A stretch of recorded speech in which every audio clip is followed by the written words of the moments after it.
Yo. What's up? What's good, bro? Great to fucking see you, Yeah, man. Thanks for coming by. My pleasure. Thank you for having me, man. Fucking right, bro. So, yeah, do you remember when I promised to bring you on my podcast? Years and years ago, man, when I was stuck at the weed shop. Yeah, that was such a dream, man. And I used to come in and buy weed from you every single day and tell you about my I told you I had a t-shirt business going on. That's when I was doing a t-shirt. I told you about the hot sauce shit that I was doing. Yeah.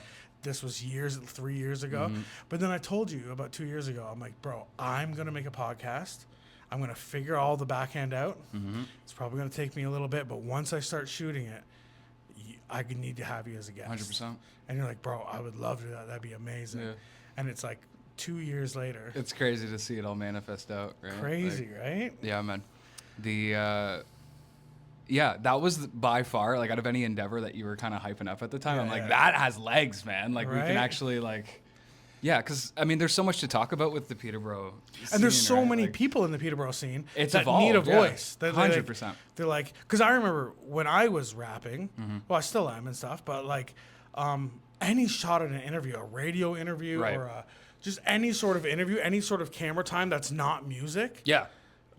Where people can get to know me, I would die for that. Exposure's a currency in this city right now, right? It really is, right? Yeah, especially post-COVID too, right? Because I think like 2016 to 2019, there was a decent heyday. That was when I think you were still performing and kicking, right? And like, and then COVID shut everything down. That was when I was really trying to invest in myself and like, okay, I'm going to get some fucking performances lined up. I'm going to get some gigs. But when I was buying weed off you and telling you all about my shit, you're like, yeah, I'm a DJ. I'm like, no, that's when we met, right? 100%. Yeah. And you're like, yeah, I know this guy. I know this guy. I'm like, yo, I know those guys. And then we met at a show once. Yeah. That was Gordon Best, was like, it? Neither one of us were lying, you know? The Gordon Best show with Van. Oh my gosh. And we got a picture together. 100%. Because you were just always the weed guy, the guy who worked at the weed store. Yeah. And then I see you and you're actually like doing your hip hop shit. 100%. And I'm doing my hip hop shit. Yeah. I mean, like you catch a lot of guys in retail that are like, I'm actually up to this shit in the background. And like 25 years go by and you're like, were you really up to that shit? Are you cooking? 100%. No, but it's, that kind of brings up a good point now though. Like because I never had the chance to actually like invest in myself when there's an opportunity to perform and an opportunity to network and shit, like, I recently jumped. Like, there's... because you don't work at the weed store anymore. Oh, no, you went from weed to sales. Yeah, so because of the whole, like, COVID fiasco, I'm like, I need a fucking job. I can't, Sorry, you're saying Corvid or what? COVID. COVID. Sorry, I never heard of it. You said a fiasco? What happened? Well, just the idea of, like... Every single bar that you could actually get exposure and perform at is just not open. You know what I mean? Do remember that. Yeah. Everything was shutting down. 100%, I thought it was because of something to do with the government or something like that. No, dude, everybody forgets that, like, we couldn't do shit. Like, we literally could not. Like, you couldn't you couldn't play fucking bingo if you wanted to, bro. Like, it's... No, you couldn't do anything. 100%. So I was like, okay, fuck it. I got a really, honestly, it was a good gig at Mellow Leaf. It was this like boutique dispensary on Lansdowne Street. Bro, I wanted to shoot the podcast in there. Remember? Oh yeah, no, it was. I was like, bro, when I do a podcast, I'm shooting it here. It looks so nice. The decor was overfunded for sure. It was. It was fancy. 100%. So it looked like Drake's living room when you walked in. 100%. And when you find a job like that, it's really easy to kind of put your creative energy on the back burner and kind of focus on like that immediate success, especially in sales and shit too, right? Because like when you get that like dopamine boost of like, I just helped you out or I just made someone money, like whatever your motivations are, there's a lot to kind of grasp onto with sales. And I got fucking distracted, man. And like sales, like you can really curate some skills that help. Yeah. And you can really feel like you're doing shit too, because you're creating these, relationships with people. Totally. You're making these sales. You're making money. You're making other people proud of you and happy about what you're doing. 100%. You're proud of yourself. It can really take you over. Like I do pest control full time. That's full time. Like I think and breathe pest control and shit like that. And it does take over my life where it's like, even like today when we met, I just got off work, right? Totally. And I'm like, dude, I need to get like the pest control shit out of my mind so I can focus on like podcast shit that we can talk about. Yes, bro. Yeah, and that's a great point, man, because after the dispensary closed down, it was like, okay, do I invest more time into cannabis or do I try to do a little bit more of an entrepreneurial gig and try to invest in myself that way? But because I had like, at that point, like 2.5 years of cannabis knowledge in my brain, seeing this weird market grow and like it's turned into essentially another big tobacco at this point. But I was in when it was still like hippie-ish and like really like chill. And so I started getting into like the business to business side of it and like driving around to dispensaries and trying to sell like cases of cannabis. And the idea of like, you know, maintaining that like relationship building and that like genuine connection, you kind of lose it. And you lose the satisfaction of even making the sale for people because of like Ontario and Canada and weed, like they're making killer money off dope, man. But the business owners aren't. So it's like I'm representative of it's a weird like, business where the government like swooped in. They're like, yeah, we're gonna make it legal, and everyone's like, yes, we can do this. And then it's just like, but like anyone who is selling weed legally. It's a struggle. My favorite analogy is like to imagine like a plate of spaghetti at a restaurant that they're charging like $20 for. Realistically, it's about like $6 of ingredients and $2 worth of labor. They're making a good like 12-ish bucks on that. With weed, you're buying an ounce for you're buying an ounce for like $62 and selling it for like $64. Like it's like there's even on like the largest quantity of stuff, like you're just losing. And like when you're in that for a while, you lose passion looking at this industry, and you're and you're reminded of passion in general, and you're like, holy shit, like, why am I? Wait a minute, I've been a drug dealer all of my 20s right now. You know what I mean? And you have that, like, that was my moment of awakening where I was like, you know, like, you felt like you're doing something. You're like, I'm not doing anything. Yeah, and you're getting that satisfaction of like, you know, like that relationship that I'm building with this like store owner could be a feature for an album that I want to have, or like a good. So you stopped selling weed. You stopped being in that business. You doubled down on yourself. Yeah. You're a DJ. Did we even establish that? I did not introduce myself at all. Introduce yourself. Okay, so my name's Dylan. I go by the pseudonym Chattel Motherboard. I started DJing in grade 8 when a school dance. This is fucked. A school dance was going down. And for some reason, like the PA system or like the speakers fucking blew right before. So they're like, all right, we're going to set up a mic stand and get a boombox going and just like max the fucking boombox with the mic. Terrible. Like unbelievably and you're like, I'll run this shit. And it was like one of those like CDs that has like the punk face on it. What was it called? Like Big Shiny Tunes. Big Shiny Tunes. It was a Big Shiny Tunes mix. I was actually going to guess that, yeah. I'm like, okay, like it was. I get knocked down. 100. Yeah, it was like literally Shrek 2's fucking soundtrack. Somebody wants. Seriously. So there was this moment where I was like, I'm not sure if you remember Monster Cat. It was like this YouTube channel that was like. I don't think so. I remember Crazy Frog. Okay, kind of. I remember Gummy Bear. Similar flavor for sure. I remember Cotton Eye Joe. It's essentially like, oh my God, bro. That's the one track. Okay, I DJ at the White House occasionally. That is the one track I get recommended so much, but it's like a spiritual, like it's kind of like my DJ kryptonite. The moment that I play it, I just lose all passion and soul. I just fucking that or like the Macarena, like 100%. So I borrowed my mom's iPad at the time, downloaded DJ software on it, and just played like tropical house music, and like seeing like my grade 7 and 8 peers actually have like lively energy and not just dancing to like fucking Tragically Hip and shit, which is a great band, but it's also like that's not what 13-year-olds are down with right now. Well, bro, we kind of have a similar start. Because I started in grade 8 doing a book report, just kind of fell in my lap. We had to do something. I talked about this in the last podcast with Tanner. So me and Tanner wrote a rap song, recorded it on a tape cassette, and played it for the class. And that's when I was. That was the first time I was like seen in my school. Totally. Like people who were popular were coming up to me being like, you're really good at that. Right. Wow, good job. Yeah. And the same sort of thing. Like you're watching your classmates and everything, and you might have just felt like, oh, I'm just Dylan in grade 7 or whatever. But then everyone's just like, oh, you're the man. You're like, oh, I found something. I 100%. Found a purpose. Yeah, bro. I found something. And it was a nice. That's how I felt. Totally, man. Yeah, and like that led to the school kind of trusting me with some more creative endeavors and stuff. So like for like the graduation, like grade 8 grad, like I made the slideshow and shit. And like looking back, I made like it was all this like tropical house that was all about like getting. I don't know what tropical house. It's like is. Like think about like 4 to the floor, like do, but it's like da, da, da, da. But it's like kalimbas and like beach instruments. Okay, what's a kalimba? Is that big? Yeah, it's like a steel drum. Yes, think like that type shit. And then like all the lyrics are like, I want to get so fucked up on MDMA. Like it's in grade 8. So I'm like realizing that I'm like, okay, there's this whole world here.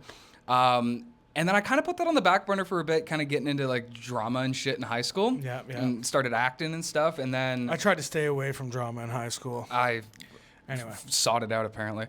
And then in grade 10, it was like this weird journey where like I think everybody that was like kind of in this, if you're like fucking 19 to 26 right now, you had a weird mental journey in high school. I think everybody did. Like growing up on the internet, you have algorithms constantly programming you to, you know, compare yourself and be down and up and down and up. And so I'm from a whole different generation, but I'm you can see it though. It's super visual now. You get fucking 65-year-olds that are addicted to TikTok now, right? And like just crazy. It's nuts, man. I see that and I was like, I need an outlet. I need something to like consume that I create. How'd you come up with your DJ name? This is fucked. I've always wondered. Okay. So what is your DJ name? It's called Chattel Motherboard. Chattel? Yeah. I thought there was an N in it. I always thought it was Chantel. Oh, it autocorrects to that all the time. Which I thought was so cool. 100%. Because Chantel's a girl's name. 100%. And you're like, I'm against the fucking grain. I'm going to name my... Did you name yourself? Yeah. So I just figured you were like, I'm going to name myself. Okay, I'll tell you the story. Teresa. Yeah. Fucking... Teresa Tracy did. Hell yeah. No. Motherboard, I kind of get that. Yeah. I think Motherboard sounds awesome. 100%. It reminds me of Joe Rogan's Comedy Club. Hell yeah. The Mothership. Fuck yeah. But fucking Joe Rogan. Elon Musk. Yeah, that was my inspiration. Was JRE. No, I have this buddy Mitchell. He was over at my house in that phase. I used to have a buddy named Mitchell. Me too. Me too. Anyway, so you're over at his house. No, people get what I'm saying. Oh, I get you. He was over at my crib. We were I think we were both on a fun like cocktail of pharmaceutical medication to help with the problems that I was just mentioning. And in a very strange days, we were like, let's write a fucking rap song and make a beat. Pirated FL Studio that night. Don't come for me. And the pirate, bro, have you heard of LimeWire? Oh, dude. Yeah, Napster? I pirated everything. Oh my god, I'm surprised I'm not doing 20 years in jail right now. I remember when they arrested a few people that did pirate. They're like, they arrested like 2 people. They're like, see guys? Yeah, look, you got fucking 40 years, see, bro. Guys? You don't get the new Linkin Park album for free. Okay, so you started writing a rap. I just built a PC. I wanted to get some fun jewelry and shit because I was finding my identity, and I'm like, maybe jewels will do it. And I got a Are Chanel. You Italian, bro? Yeah, no, I got a Chanel pendant, and we were Chanel. Okay. Yeah. Okay. Wait. Okay. So the original like rap pseudonym for me was gonna be like Chanel Motherboard, right? Which is sick. Yeah. But it's also like I don't want to be associated with Coco Chanel, right? Just in case this takes off or but whatever. Bro, like, what about Ridiculousness? What's her name? Chanel West Coast. Bro, that's her name. But that's what I'm saying. That could have been your name. Bitch, that's her birthday. Maybe it's not actually. I don't know. Still. But okay. But Chanel West Coast. Yeah, and like as a 16-year-old, I'm like, I don't know if this is gonna be a fucking like. So I just rejigged. Chanel. And because I had just built the PC, I have all of these fucking parts next to me. So I see the motherboard box. My buddy, his pseudonym was ASAP Asus. Because there was other computer parts by the company Asus. So we were like literally just looking at this pile of cardboard. Muslim by chance? No. Jesus? No, that's Asus. ASUS. That was Mexican. Jesus. I was thinking of Allah. Sorry. Is he from fucking Mexico, bro? Yeah. No, but so we made this really Jose. This song Jesus. that we made haunts me. It's called Club Member. I got a fucking sweater from H&M that had like Club Member embroidered into it. Just flash photo of it. Yeah. Threw it on SoundCloud. And then over the next week, I had this program on my computer that was completely demystifying how music is made because of that whole phase of like listening to like all of this like really surprisingly cutting edge electronic music. Yeah. I'm like, how the fuck do people sit at a computer or like are they like working this gigantic machine? Like, how does this happen? Yeah. Finally demystify. I made some whack shit starting out, man. Like, bro, everybody makes bro. You gotta even my find first album, I hate it. My son, he thinks this is my best album. I don't get it. Maybe you were saying you were listening to some of my old stuff and everything like that. Did you listen to any of the first album? I don't think the first album specifically. It's The Pen is Mightier Than the Sword. Longest title of it. And pen it spells penis. So essentially it says penis mightier than the sword. I didn't realize that until I printed 3,000 copies of it. Right. You're looking at this. Right. Sick. Bro, the title had nothing to do with the album. It sounded sick. Yeah, I like writing. It's lit. Yeah, no, it's cool. I pride myself on my writing skill. Yeah. So I'm like, yeah, the pen is mightier than the sword. Fuck yeah, dude. Yeah. I can talk my way out of any You know what? sword I like fight, it. dude. I take that back. I love it. Yeah, no, identify with it, bro. Penis Fuck yeah, mightier than the sword, dude. Hell yeah, man. And then, okay, just to summarize the bio, I guess. Yeah. Started out making like really industrial experimental shit because I didn't know how to make music. Like there was taught myself, still don't really have a amazing foundation for like music theory and stuff like that. I just have a lot of tools that help me kind of create, and the process that I have right now is very interesting. Like the last 2 years, it was just boom bap. It was like all sample based. Because again, I'm not sitting here writing orchestras and shit, right? Like last 2 years, all boom bap. Yeah. When did we first met 2 years ago? Yeah. So you're saying I inspired your whole boom bap phase? Holy shit! Bro. I didn't realize. Thank you for everything, bro. Yeah, I'll give you all my royalties. No, no problem. No, just link me on the Spotify. Just in the bio, just inspired by Koty Kolter. Yeah, the whole thing. Hell yeah, bro. Every no, that's funny. So yeah, recently I've been kind of getting into some more electronic shit because now I got a little bit of foundation. Oh, I want to write. I felt like I had like 9 albums, right? But only 2 of them are out right now because all of them had like splice loops and shit. And it just didn't feel like my music, right? You know what I mean? Like, especially like if you go on Splice, which is like a loop, you can get a bunch of drums there. You can get different like literal song starters. Not a sponsor. You just drop the shit in and it's like, boom, there's a song. You like, what's the promo code? For DJ, no, but the... Bro, I made a joke earlier about not knowing what COVID was. And bro, you didn't lean into it. I just wanted to be established. I know what COVID was. I know. Okay. Okay. I was there, dude. We lived in this, bro. Anyway, no, I just thought. Anyway, go on. That's funny. I'm so bad at cutting people off. I thought you literally were like, you said COVID. Yeah, I was like, did you say COVID? What is this play, bro? I never heard of COVID before. Like, which is funny because everyone knows it. 100%. So some people buried it though. Joke. Some people buried it. I'll bring up some like COVID. Don't you remember when everything shut down? You're like, oh, yeah, no, I do. I do remember something about that. I heard something on the news about that. You're like, bro, how were you not affected? How did you not hear about COVID? Where were you? Yeah. Anyway. So okay, with you starting this podcast, you like, it's nice to like kind of have this lineup where it's like we've both chosen to invest in our creative endeavors a little bit more, and we can kind of share this platform a little bit. You know what I mean? Because there's a lot of shit to get distracted by when you want to fucking make something meaningful. You know what I mean? Yeah. Whether it's like, because we were talking about like how you write specifically, right? Like there's ways to like really put your struggle into it, and there's ways to just kind of flex your skills as well, right? And it's like that balance of both, where it's like you gotta keep it real, but you gotta. I feel like I do flop.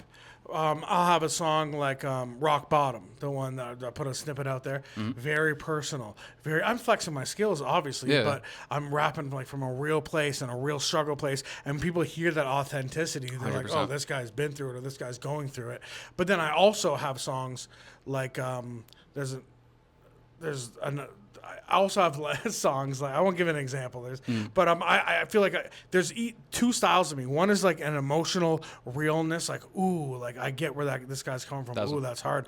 Or the other one is just like some silly shit talking where I'm just like that back on the block on that bed, packing the Glock on the clip, just like saying shit that's crazy and that rhymes with the dope flow. 100%. And like I feel like I flip flop from emotional realness to just shit talking and darring out. 100%. I feel like my kind of similar battle with that is like, do I create music that's accessible that other people will like and listen to, or do I make what I want to fucking make? You know what I mean? Like it's. I'm having that struggle currently. Yeah. Other people want me to find beats, buy them that I own, or find a beat maker like you to work with and create an album and put it on Spotify for people to listen to. But if I'm going with what I want to remix like old 50 Cent songs. I want to take like Many Men from 50 Cent and do my whole version of it. That's what's fun to me. That's honestly what I like to do. I want to rap on like Hi, My Name Is by Slim Shady and do my own shit. That's the funnest shit that I kind of want to do. But that's the thing, is you can't put that on Spotify. It doesn't really make you money. Sure. But now that I'm doing music and podcasting not for money, like I work full time, and I keep saying that in almost every podcast just because I want to reiterate it that like I'm not putting any money into the podcast. I'm not putting any money into music other than, what we spoke about. Oh, again, I know we're live. We're not going to talk about that feature or whatever that I'm working on. Away, bro. Yeah. It'll come out when it comes out. Yeah. No, when we started recording, one of my first thoughts was that. I was like, oh, shit, I didn't tell him not to mention that. But don't put me on blast. And then I mentioned it. Yeah. So, yeah. We'll talk. I'm working on music. Period, end of story. But I'm not trying to do it for a living. Yeah. I really hated music. I have a song called Frustrated. I am going to do a little video for it and put it out there. Yeah. Where you can just tell I'm just talking about how much I hate rap music. How much I hate like being a rapper. Because like you put so much money and so much time and so much effort, and there's so many other people doing it. Some people who are way better than you, and it's just like this is like pointless. And I did it for 20 years nonstop, and have kids to feed. And there was times where I didn't even work. I just did rap. I got paid by shows. I got paid by features, and I got paid by merchandise.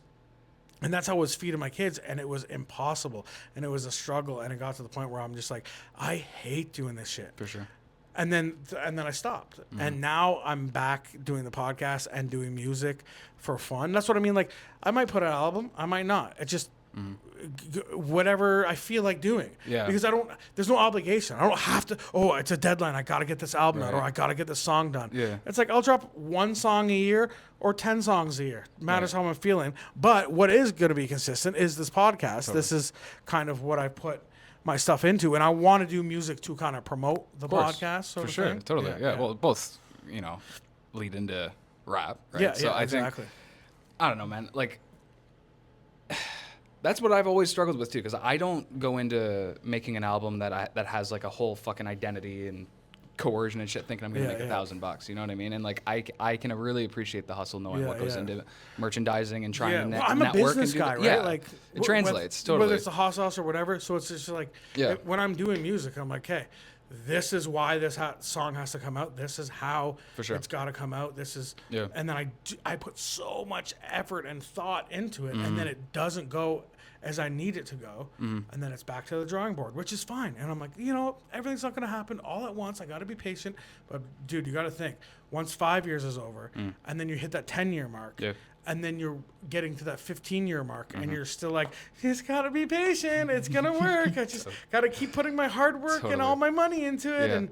And sorry, kids. Yeah, like this Christmas isn't going to be that great. Dad didn't make a hit song. You know what I mean? Like, so it got to the point where I was just like, anyway, I'm doing it for fun now, and I love it. 100%. So. The pressure to perform is going to kill a lot of creative energy that you'd want to tap into to make some shit that's impactful. That was another thing. I was writing songs and doing songs because I was supposed to. Because people expect food on the table, bro. Yeah, it's fucking. That's the means. Like, I'm not doing it for fun. And now I just want to make cool shit with my friends. Totally, man. That's why I was saying to you, doesn't matter if it's music or this podcast, or doesn't matter if I'm working on a short film. It doesn't matter what I'm doing. I'm creating. I'm doing fun shit with I'm doing hood rat shit with my friends. Hey, yeah. And I'm doing fun shit with my friends, and I get to create and like have visions and put them into play. Have visions and make them come to real life. That's what I love doing. That's why I started a hot sauce company. That's why I started the merchandise company. That's why I started the Heroes for Hire superhero themed birthday company. That's why I started rapping. That's why I started a podcast. I love creating things, man, and making shit work and making shit happen. And that's why. Well, some people don't have that and don't want to ever really like Dude, have you ever met someone who doesn't have that, but then is also trying to be a rapper? It's tough. And it's like... like rapper or... anything, yeah. I think there's like a fine line between like art and consumable art. Like you can look at a painting for 1 second and like it's consumed type of thing. But like with music, with film, with things that like take a while to like get the full idea of and stuff, if you are not speaking from a place that's like real, even... Like, because like you can have the delivery could be the passion.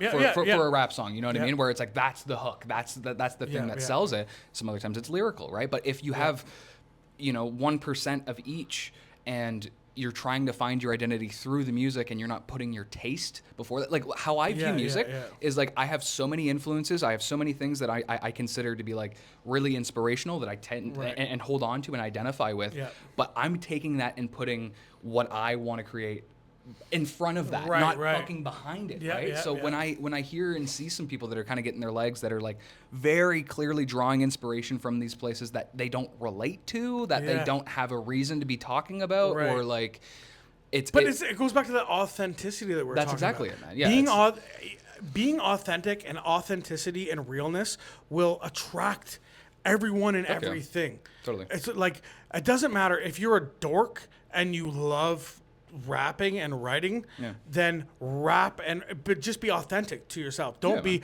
I'm gonna act like I'm from the streets or whatever because that's what I feel like I should do, or because that's what the inspiration I got from over here. Right. But it is kind of tricky nowadays to be a rapper.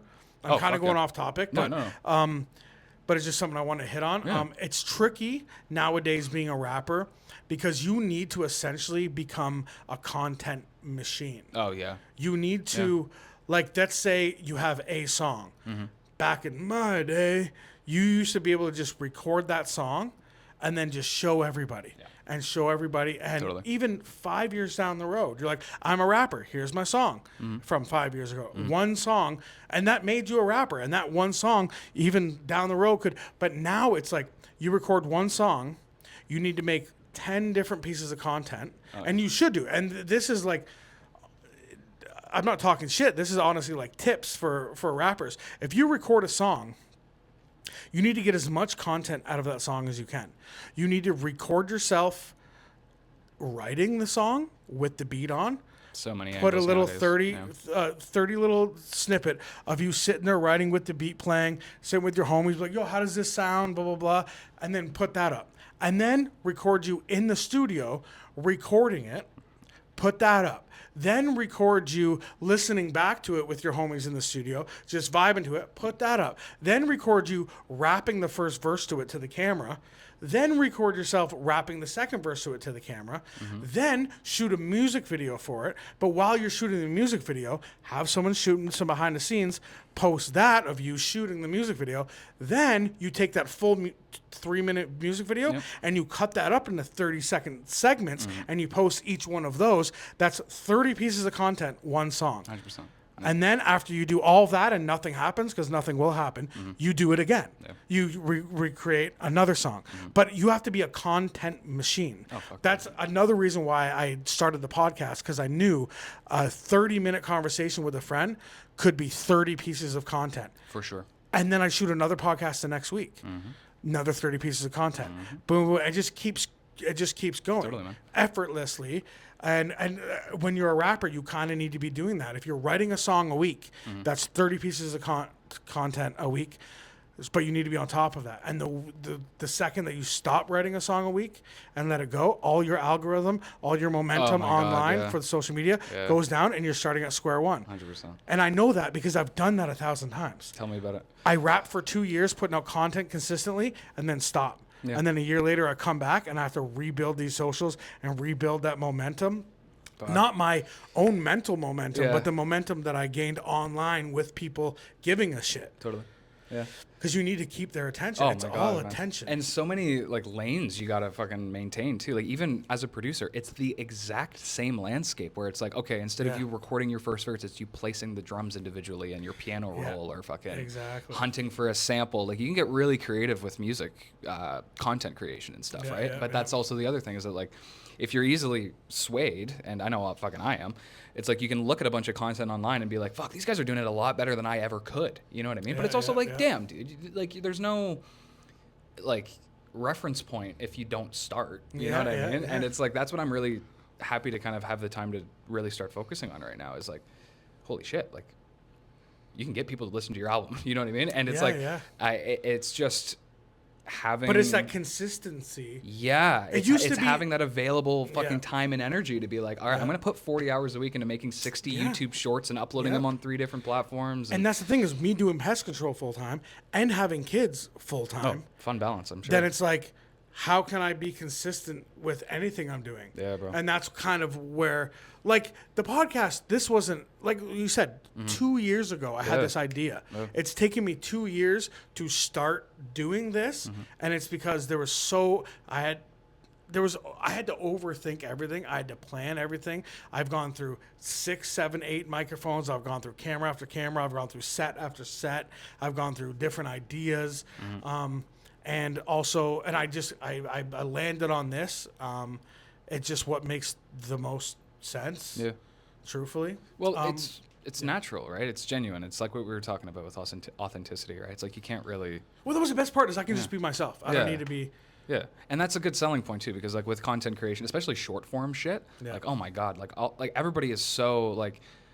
I like half the time if I'm scrolling, I couldn't tell you like 3 videos up what I watched. You know what I mean? So it's like to have those hooks, to have that sort of like business oriented mind, which I know you have, like to kind of program the content a certain way. And like it, for me, it's like this side of my brain creates the music and this side of my brain markets it. And this side's asleep half the time. You know what I mean? Because it takes so much, away from what I think I'm trying to present, but then I look at other people that I'm listening to and the way that they're marketing it and the way and like the feelings that I'm feeling from their music, it isn't how they're marketing it. It's my own association with it, right? So I think that's kind of where I lucked out is the marketing aspect of it. That's why I love creating businesses and stuff like that.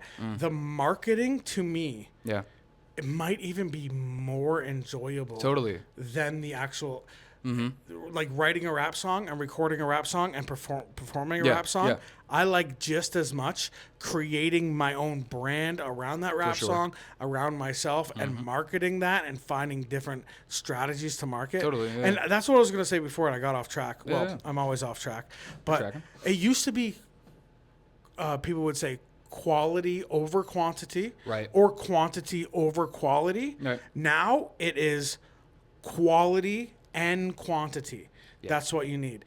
You need to be posting consistently on a regular basis, always. And it also needs to be quality. The camera work, the audio, it needs to be quality, whatever you're doing. But it also needs to be quantity. So it's not one over the other one. Essentially, And there's so many new. I heard somewhere recently where it's like if you were to listen to every song that's uploaded, like you can't. There's not enough time in the world to listen to everything on Spotify nowadays, right? Which sounds disheartening, but it's also or YouTube. Oh fuck, man! There's like crazy for that shit. There's like 50 million hours of YouTube video uploaded every day. Like, and I'm just pulling that number out. It's probably way more than that. I guarantee it's 1 billion hours worth of whatever uploaded every hour. Something way more dramatic than Well, exactly. that's probably that might be fucking reasonable. You never know, right? There's not enough. There's 24 hours in a day. There's more than 24 hours of YouTube videos being uploaded, and that's just like you were saying, Spotify, but it's the same sort of thing, right? Like, and this is exactly what I wanted to kind of get into too about. Then get into it. Just talking about authenticity and shit, right? So, you see how like we both had points in our lives where it's like I'm fully committed to this like artistic creative endeavor. Like I'm hustling, I'm an entrepreneur. We both quit jobs to do 1000% full time.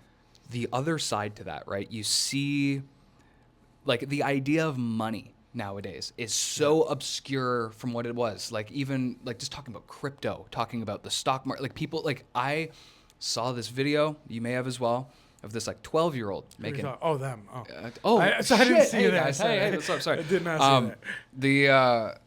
He made 20 bands off convincing a bunch of people to invest in some that crazy kid? Yeah, bro. Like it's like you see that shit and you're like, okay, if I get 20 racks, that's what he was saying. That's what he was yelling. If I get 20 million streams on Spotify, that's like 6 Burger King meals. You know what I mean? Like it's really, bruh. They pay you fractions of a penny. Like if like YouTube Shorts pay better than Spotify's algorithm. YouTube shit, you know pays what I mean? Like better, but there's more hoops you got to jump through. So like my thing is like dedicating like a genuine part of yourself into want to be earning money in a holistic way.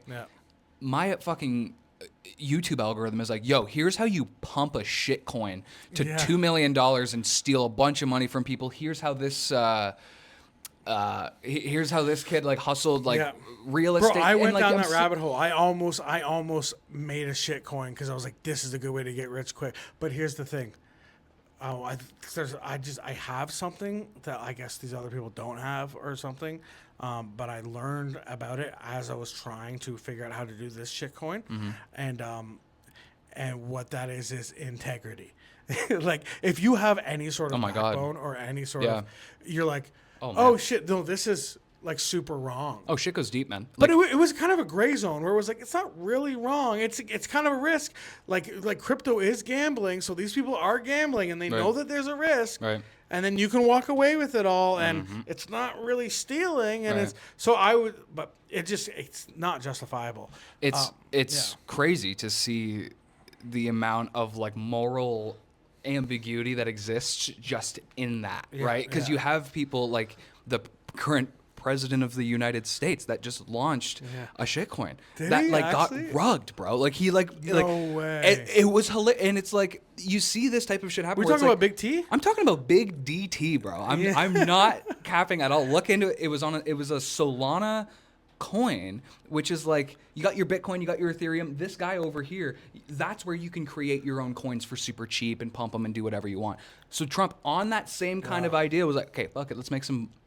Bro, one Trump coin is like $35 right now. At the peak, it was like $1. So some people made like 2 million times return getting out. I put all my fucking savings into the fucking Hawk Tour coin, bro, and I got fucking rug pulled. So it looked like such a salt. Like bro, all the indicators were there. It's going to the moon, baby. Real. Bro, that's I'm what still she in said. on it, bro. I'm waiting. Yeah, hold.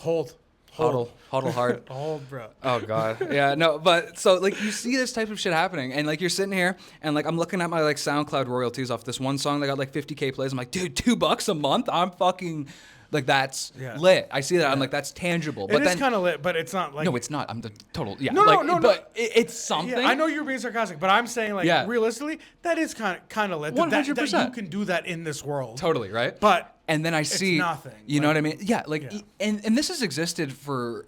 Like I think all throughout history, where it's like you know how you could make dirty fucking cash, but it's like the reason why I didn't want to do the sales job so hard is because I didn't feel genuine. I didn't feel like so it's like I'm going to go fucking when you're a salesman or a like, lawyer or whatever, you're not genuine. Yeah, you got to put that to the side, right? And like I don't know, man. I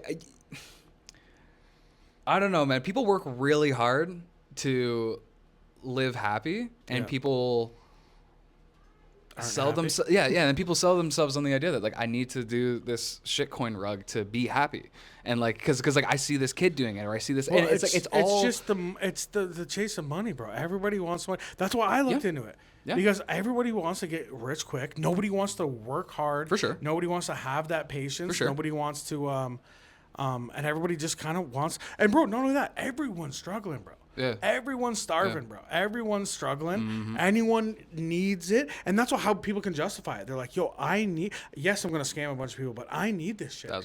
Bro, I've actually Googled scams, like how to scam, how to do credit card scams, because I've been at points in my life. Well, obviously I've sold drugs, so, but I've been at points in my life where I'm like, yo, what's the biggest scam I can do with the least amount of jail time that I can get, that I can get done? And like, you got a fucking Excel sheet going. You're like, all right, this is gonna be 10 years. All right, maybe I gotta, It's worth it. Yeah. Totally, man. And that's the same thing with fucking creativity, right? Where it's like you can see all of these people that are far more successful than you creatively, like not even more financially, and you're looking at that like, and it's envious, and like it puts a pressure to perform on you, like when you're floating out without any net at all, right? So it's like that's what I'm trying to balance in this new age, is like knowing that I can keep my creative integrity. I want to make what I want to make. Yeah. I'm putting my taste.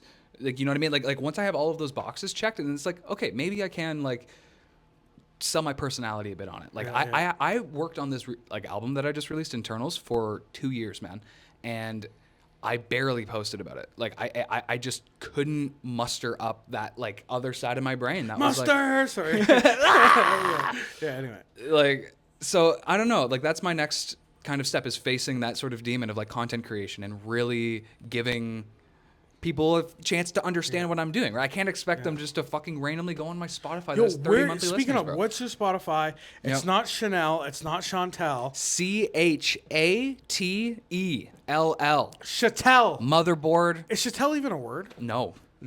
He's creating his own language. It's bad. Actually, I think it is a word. It's just it's 2 T's and 1 L instead of 1 T and 2 L's. Chattel motherboard. You ever think about just dropping out and just calling yourself Motherboard? Yeah, but there's a couple companies there's companies, there's artists that have it.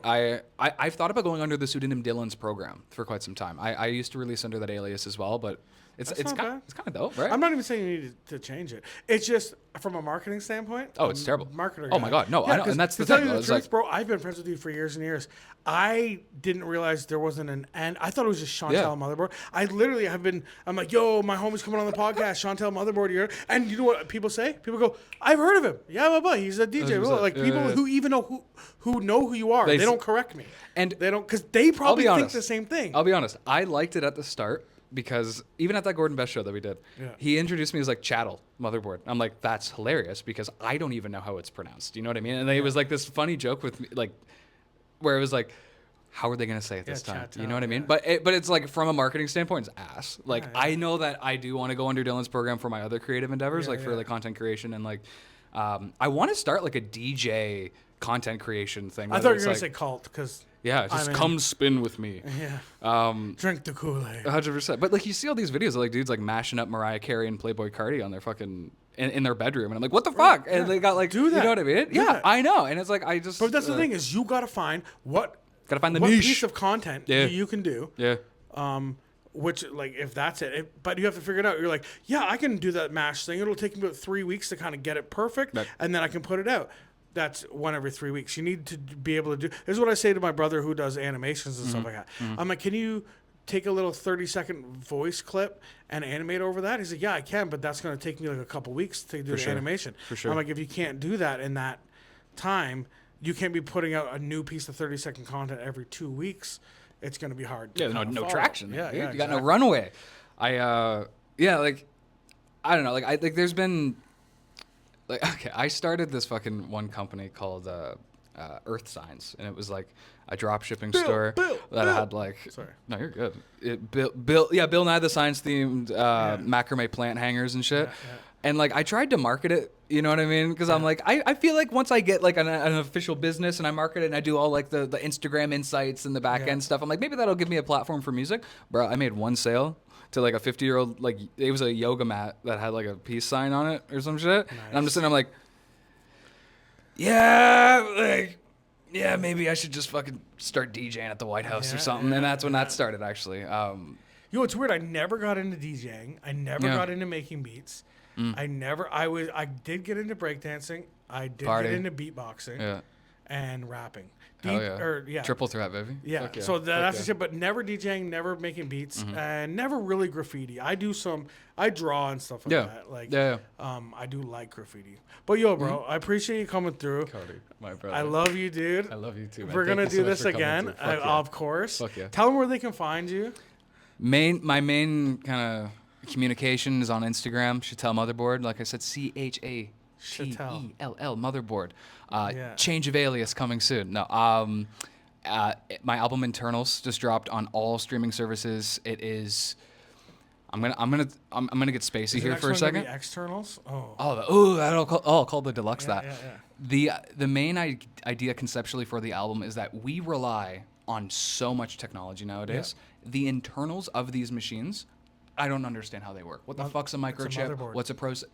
Right in the name. You are the internal. Oh my god. No. It gets deeper. It gets deeper because you have that sort of concept, but internally within ourselves as well. Like I don't know why my heart's pumped. Like everything when you it's just a take on existentialism in general, right? Like the more you overthink about the things. Like I make music on a program that I do not understand. I don't know frequency modulation synthesis. I don't know you know what I mean? But yet I don't know how this microphone works. Totally. It's not even plugged in, dude. But it's so fun and engaging to do. You know what I mean? Like realistically, these things are fucking weird. Hell yeah, bro.